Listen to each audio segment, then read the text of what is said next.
Okay, hey, it's Scott Penfold here with you for another edition of the Loaded Radio podcast, and thanks for tuning in this week. Good one this week, as I'm going to be talking with the one and only Benji Webbe, frontman for the band SKINDRED, and frontman for a ton of other bands as well. But Benji, he's one of those guys that just made the music his own, you know, mixing reggae and dub, bringing it into metal and rock, and just making it work has really put SKINDRED on the map as being a serious band. And definitely you got to see him live too. They're just so great live. And joining me for the second part of the podcast is Loaded Radio's own Johnny Rude. And we'll see what's going on with Johnny as he is going to be a part of the podcast as well moving forward. So lots of stuff coming up. But nonetheless, though, let's get back to SKINDRED and the one and only Benji Webbe joining me now on the Loaded Radio podcast. Benji, thanks so much for joining me, man. Always good to talk to you. I'm all right, mate. Yeah, good. Thank you very much. So what have you been up to over the pandemic? Like, what have you been up to? You keep yourself busy, or? Yeah, you know what, brother? In all honesty, as much as this pandemic has taken away from me, creatively, it's given me so much, man. I mean, I lost a bunch of weight just before the pandemic hit. I was like, I got up to like, in stone, I'll say stone because that's all I understand. I got up to like 19 stone. And someone said, you big fat fuck, you need to lose some weight. And I listened to him, thankfully. And I got myself a trainer, and I lost 4 stone, so that was really good. Just before the pandemic hit, that was. Yep. I had 2 choices: eat more and get back fat, or continue on the journey of exercise and healthy eating. And I chose to do that through the pandemic. And I've kept the weight off me, and I'm really happy about that, because I'm looking forward to getting out of this and back on the road and rocking them, We've been, as a band, SKINDRED's been very productive. As writing a new album. We just signed a new record deal as well, which is great.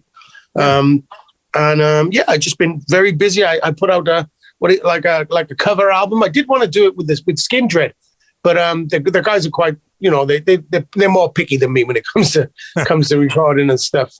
So I put this an album out. Basically, I took songs like Ace of Spades, Bohemian Rhapsody, T-Rex, a bunch of like British sort of like classic rock. Yeah. And I did like covers, and I did some covers, and it's online though. People are loving it. And if you go, I think you can find it on Spotify or iTunes. If you just type in Benji Webbe Isolation Project 2020, really good. It's the sort of thing that you put on at the party or a barbecue.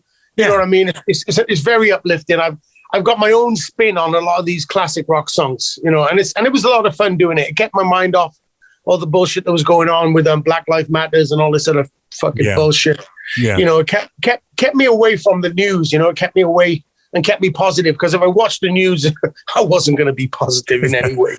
An optimist, not a pessimist in life, Definitely understand that, man. Getting into the band, though, you and the band have been called the innovators of a genre, or a band that's really, carved their own path. Would you say that's accurate for SKINDRED? I think that we are the kids in school that no one wanted to talk to, Yeah. We are definitely that. We are. I think we've stuck to our guns. We started off as a band playing rock and reggae, and 20 years later, we're still doing the same thing, and we're still collecting fans. I always, when people ask me how do I see the success of the band, I always look at it like, we're still packing the bag to go where we're going, because we ain't got there yet. Yeah. But we are definitely a band that, a lot of bands likes us. A lot of people, they dig us, but we've 20 years with the same lineup. We must be doing something right.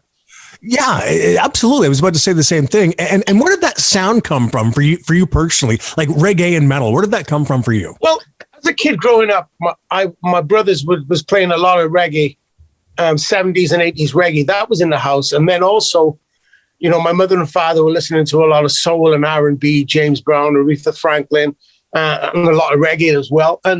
But on the radio, I was getting Bowie and T-Rex and Thin Lizzy, and I was loving this stuff, And then when I turned about 14, the punk rock thing came around, and I was like, right, dude, I love this. I love these Sex Pistols and this Clash. I want to be in a band. I wanted, because I was a singer from I was a little kid anyway.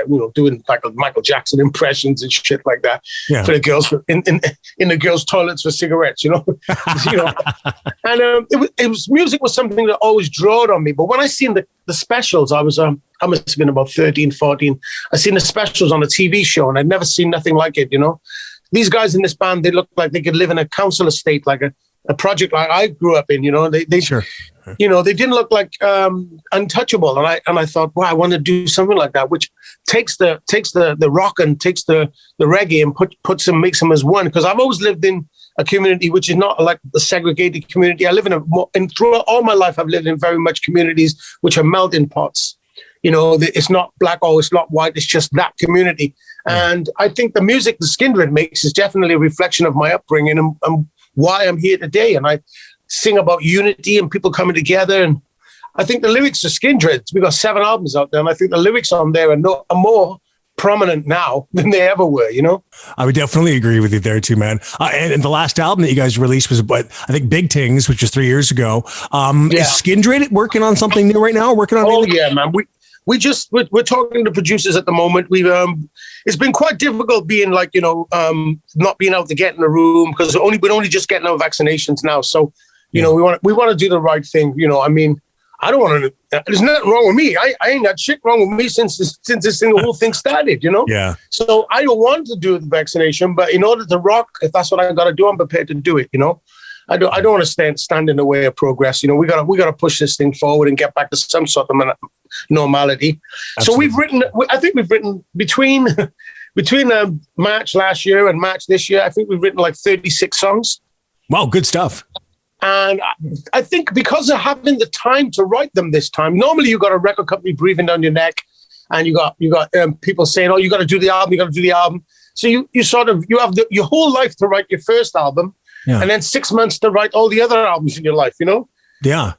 So this for me has been a blessing as much as a curse, because I've had time to like write the songs, work on the songs, get away from the songs, and then go back and say, that sucks, I'm going to do it again. And, you know, so I've had a good year of writing at home without any distraction, you know? So I think the stuff we're putting on the next record is definitely going to step us up in the game, really. So do you think we'll hear that maybe in 2021 or 2022? 22, bro. 22. Yeah. I think you may hear something like, you know, because I know that we're going on tour. Cross my fingers, cross my toes. Yeah. We're going on tour in England with a band from Germany called Royal Republic. And we wrote the song together for the tour. So maybe before that tour happens, you're going to hear some new music for us, but it's going to be like a collaboration with Royal Republic. Oh, that's awesome, man. Now, you also recently announced the formation of the band Diamond Spider. What's going on? What's that about? What's going on there? Well, Diamond Spider, it came from a bottle of brandy. Oh, did it? Yeah. Me and Richie, before I was in SKINDRED, I spent 5 years in a band called Dub War. Yes. And me and the bass player from Dub War, we always got on well. But I bought a house and he came down one evening, he brought a guitar and had a bottle of brandy and we started writing. And we sounded like, I've never done anything like this before because I've always liked cinematic music, you know, Sergio Leone and all these big productions and stuff like that. The music from Good, the Bad and the Ugly, that kind of stuff, you know. And Richie came there with his guitar and he just started playing. And next thing you know, we got like 20 songs. And they sound like drunken pirates. It's good fun, you know. It's definitely not SKINDRED. It's not Dub War. It's not something that I've ever done before. And you can check that out. I think there's 2 songs. We've written a whole album, but there's 2 songs out at the moment. I think there's one called The Potion, which is on YouTube and Spotify, and also another one called Empty Chair. So if you want to check that out, that's the Diamond Spider juice. You mentioned Dub War. Is Dub War still a thing? Is that still going? Dub War still. Do you know what's funny? Like I said, This pandemic has given me so much. Dub War's just done a great album. Basically, when Dub War finished in 99 or something like that, when we finished, it wasn't everybody in the band who wanted to finish. Basically, it was the drummer who wanted to pack it in. But so we said, okay, and we didn't. I went on to do SKINDRED. I did a few years in SKINDRED, and then Richie again, bass player from Dub War, who also plays in Diamond Spider with me. Richie and me got together and we started talking about new Dub War stuff. And we said, fuck it, let's do a show. We did one show and we got a local drummer called Mikey Gregory Isaacs. He's a killer drummer from our hometown of Newport. Nice. And Mikey joined the band and we did the show and it was just electric. You know, it was funny because we were in the pit, man. I'm looking at the pit and I'm seeing all these old 50-year-old guys. It's funny as fuck, bro. You know, and they're reliving their youth. And, you know, we just started talking about new music and, I said, what are we going to do? So we went into the studio and we just wrote a bunch of stuff. And there was some tracks, and I said, you know what? I'm going to call some people, because I know drummers. I know some cool drummers who are not doing nothing at the moment due to the pandemic, and they're sat at home doing nothing. So I called Mike Borden from Faith No More, and I called Tanner Wayne from In Flames. I called Roy from Stone Sour, and everybody I called were like, dude, send me the tracks. I'm in. So we sent Mike a track. Mike Borden, he played on it, and it's Slade. We played, Roy played on the track, and it's Slade. So hopefully, next year, 2022, we'll slyly drop a Dub War new album with all these great tracks on there. Oh, that's going to be excellent. I can't wait to hear that, man. Now, looking at some of the other bands you've been in, you were in a band called Mass Mental. I'm still in Mass Mental. Oh, is that still going on? Brother, bands don't end. They just evolve into different things, man. Is Robert still in there? Bro, Robert, me and Robert, listen, I phoned Robert the other day and I said, hey, man, am I at the band? He said, dude, you are the band, man. So that was nice. And we were talking about doing some other stuff. And yeah, me and Robert have been friends. Wow. I could actually say me and Robert have been friends like 25, 26 years, Even before he was in Metallica, he was cool as hell. And even now, all these years later, he's still a close friend who I can call it any day or night and speak to. So yeah, Mass Mental is still a thing, still going ahead. You're going to hear more music from that too. That's amazing to hear, man. Like, you are one of the busiest guys, I think, and I think that's phenomenal. But, I tell you what, Scott, I don't look at it like busy. I mean, busy would be working in a tire factory making fucking tires, Yeah, that would be busy. I'm busy doing something creative and something that I can leave for people to listen to in 100 years. I'm busy. Yeah. So it's not busy like, oh my God, this is too much work. It's not like that. I'm getting creative vibes from all over the place, and I'm just sucking them up and trying to be that vessel to put them down on paper and put them down and record them so that people can listen to that shit and go, yeah, I identify with that, and that's what, that's not busy in like, oh my God kind of way. That's like busy in a, yeah. When you're inspired to write as much as I am, it's very good. I wake up in the morning, because I got my home studio, and I wake up and I get some stuff, and I look at the clock and it says 8 o'clock. Next thing you know, it's 8 o'clock in the evening because I'm just running with the vibes that's coming out. And I'll be honest with you, I have not stopped since this thing started. I just felt like, we as a human being, I've got to leave something strong for people, because we're only here one, and we've got to give it our best shot. We're here one time, and we've got to give it a strong shot and leave something that people will be able to be encouraged a long time after you're gone, be uplifted a long time after you're gone. And that's my goal, And it's really cool speaking to you, because when I think of Benji Webbe, like the first time I was, I guess, introduced to you was back in 2006 when you performed with KORN at the Download Festival, and you actually you sang Adidas, man. Now, I did, bro. Like, that was like, how did that happen, and how's the relationship with the guys in KORN today? Well, we played with KORN. SKINDRED. SKINDRED was playing in Ozfest. Yes. And I was backstage. I was hanging out with Robert, of all people. And Fieldy came up and he said, hey, Benji, how you doing? I said, I'm cool. And he said to Robert, dude, Jonathan's sick. He's not even here. And we got this big show coming up. We're on stage at 2 o'clock. And we're going to need some cats to do what they call the KORN karaoke. Right? So Roberts looked at me and said, dude, this is the man. And Fieldy said, oh, shit, yeah, Benji, do you want to sing a song? And I said, you know what? I would like to. He said, do you want to sing 2 songs? And I thought to myself, yeah, I would like to sing Twist and Adidas. But then I thought, imagine now, if I go on stage in front of all these heavy metal cats, I start singing this song and I start getting booed and piss chucked at me, I'd have to do it twice. So I said, fuck that. I'll just do the one. So it was funny because there was me, the guy from Event Sevenfold, the guy from Next 10 Years, Desi from Cold Chamber, and Corey from Slipknot, and we're all in the room together and working on the songs that we're going to do. Bro, I felt like my mother was going to pinch me and say, "Come on, get up to school." It was like a dream. So wow. I'm sat there and everybody's doing their thing, and then a monkey comes up and he says, "Dude, you ready to do this thing?" I said, "Yeah." So I did Adidas and I sang the first couple of notes. He said, "You got the job. Fuck it, let's just do it." Right. Yeah. So we all got in the van, and like I said, this is like a dream because like I'm driving down to the stage with one of my favorite bands of all time and one of my favorite singers, Corey Taylor's next to me saying, "Dude, we gotta slay this. This is about unity. This is not about us. This is about bringing Jonathan's alive and making the crowd feel great."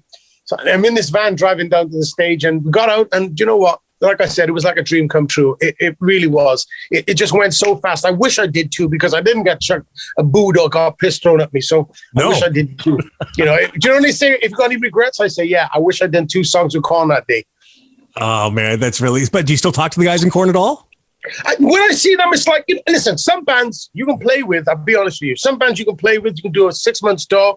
And, you know, when you're on the tour, you grow down, you have good vibes. Yeah. But once the tour's over and you see them again, it's like having to fucking meet them all over again. It's like, hey, remember me? I'm the black guy from SKINDRED here, you know. Right. Sometimes it's like that. But other bands, you meet once and it's blood and it's family and like, it's forever. It's like Disturbed, they're a band that's done that. Who else? Papa Roach, Seven Dust. These bands like that, they've just, I don't know, they just come as family to us, you know. But other bands, you just do your thing and move on. How about the experience of at the Polish Woodstock Festival? 1 million people you played to, man. How was crazy? That? It's crazy. Yeah. I said to someone the other day, I was on stage doing my thing, and people said to me, was it a buzz at the time? I said, you know what's funny? When I'm up there, whether it's a pub with 6 people and a blind guy and his dog, or 80,000 people, when I'm on stage at that moment, I'm working the crowd. Yeah. I'm working the blind man and his dog. Or I'm working 80,000 people. I'm just giving them the best time of their life. So I don't really penetrate on I'm in front of 500,000 people. I just do what I'm doing until after. But when I come off, I was like, oh my God, I just played in front of 70, you know, a shitload of people, you know. But it was definitely a good experience. And, you know, that's another thing. I mean, I'm thankful every time I walk on stage, you know, whether it's in a bar with 80 people or in a festival with 80,000. I don't go there for them. I always go there for me. And this is something that I love to do. You know, I love to sing. I love to perform. And whether it's a small crowd or a big crowd, I'm giving it my all every time, bro. Every time. Benji, I can't thank you enough for taking the time to talk to me today, man. Thank you so much. And I hope sometime that we all get together and rock. Peace, brother. All right. Thanks so much. And always great to be talking to Benji Webbe from SKINDRED here on Loaded Radio. But hey, it's Scott Penfold here with you on the Loaded Radio podcast. And I'm now being joined by the one and only Johnny Rude from Loaded Radio. He's joining me from Las Vegas, Nevada. Johnny, how you doing, man? There you go. A little Success Ice reunion there. How are things going down in Vegas, Johnny? I know you're a big Golden Knights fan, so... Yeah, no, it's exciting because, I mean, the Golden Knights, they're doing amazing down here. I was going to chat with you on that anyways. Mm-hmm. They're doing fantastic. And it's exciting even, you know, just to have this for me. But I know I got a good buddy out here that I keep in touch with, and we just talk hockey. And as I came home, he actually sent me that trade thing because I was out. And at least they did something. Last year, they got, what's his name? Robin Leonard, who actually loves the band In Flames. I don't know if I told you that, Scott. No, you never told me that. No. Robin Leonard, the goalie for the Golden Knights. Yeah. He's fantastic friends with the guys in Flames, and it's his favorite band. And he's got tattoos all over his body representing that band. He's a metalhead. No way. Have you met the guy? No, I've never met him. He came in COVID. He came last year. Yeah, so he's killer goalie. And it's just before COVID, I think, because someone asked me what I thought of him compared to Fleury, and a different goal. They call him the Panda because he's huge. Yeah. But you know, Fleury's Fleury. He's you know, the extended version of Dominic Hasek, right, from years ago.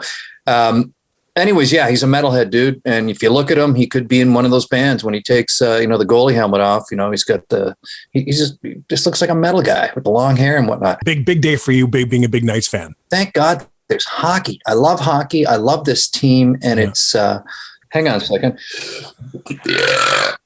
Pardon me. Wow. Woo. That was that was something. That was something else.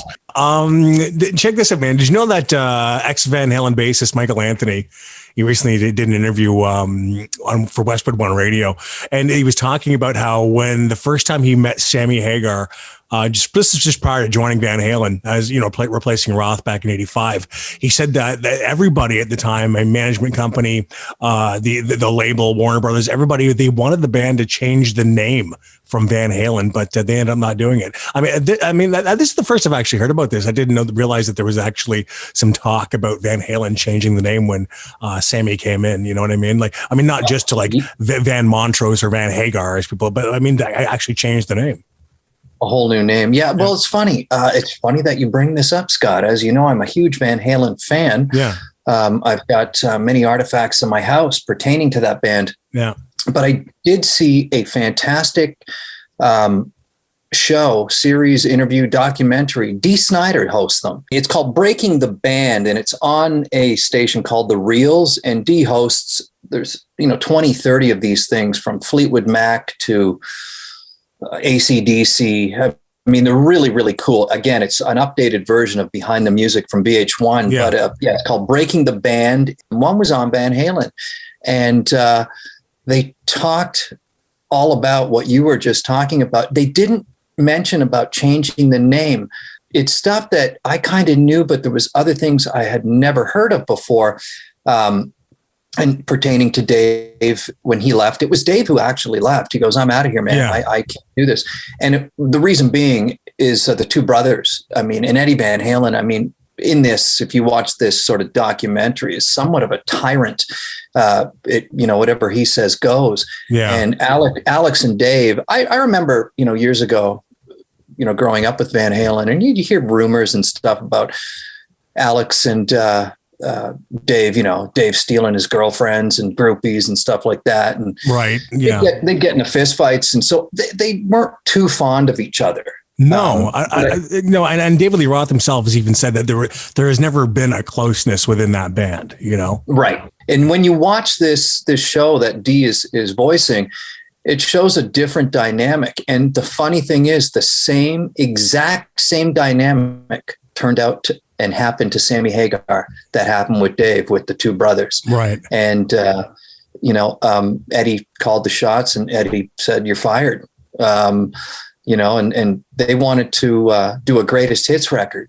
And Sammy's going, "Come on, man, we're on fire right now. We just had a #1 record, a greatest hits. That's what bands do when they're retiring. Yeah. We're not retiring. Look at all this great music we have." And they hemmed and hawed, and they said, "No, man." And he goes, "Wow, that's terrible." And Sammy had just gotten married, and Eddie wanted him to come into the studio and do some vocals. And he goes, "Listen, dude, I just got married. Right. I've given you 3 years of my life here. Let me enjoy my honeymoon for a week, and then I'll come back in." Yeah. "No, if you can't do it, man, then it's not cool." And he goes, "Well, guess what? It's not cool. I'm out." So yeah, it was a tough one to be in that band with Eddie. I mean, again, virtuoso, and someone's gotta drive the bus, so to speak. And sure. Eddie became that guy.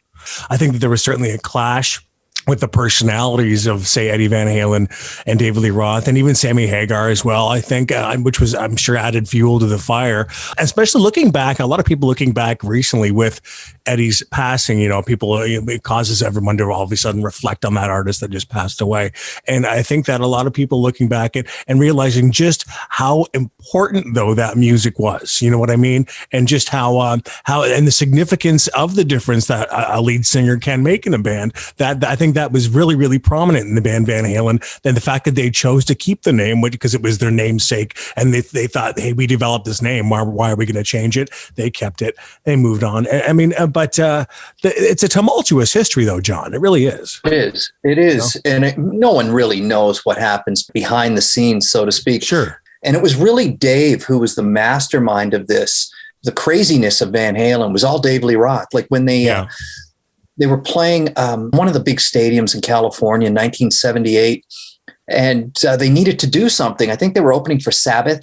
They pretended, and it's a great stunt. They pretended they hired a helicopter, a plane, and they jumped out of this plane or helicopter. Yeah. And the MC of the event says, "If you look overhead, you'll see the guys in Van Halen parachuting down to play for you tonight." And you see these 4 guys sail in, and they land behind the stage, and out comes running from the stage. These guys are in parachute outfits, and it's Van Halen. And it was so convincing and real. But it was Dave who did this, and the guys went for it. Later, they'd say that was stupid, but it really wasn't. It was amazing. That is great. Creating the hype. Oh, it's the parachuting in. Come on, who does that? All the parachutes tied to them because they were just standing on side stage, ready to go. Oh, sure, man, but that's cool. That's a very David Lee Roth thing, dude. I mean, day, all day, awesome, you know, all day. A big thanks going out to you for hanging out with us for the last little bit here on the Loaded Radio podcast. We'll have another one up for you as well next week with another big name interview, and as well, Johnny and I are going to be going over just everything that's going on in hard rock and metal for you. Be a new part of the podcast. Don't forget, check out loadedradio.com on a daily basis for all your hard rock and metal news, updated constantly. As well, the live radio station is there for you too, live 24 hours a day, 7 days a week. That's where you can find us at loadedradio.com on the stream, exclusively there. And again, catch us next week right here on the Loaded Radio podcast. I'm Scott Penfold. We'll talk to you then. Loaded Radio.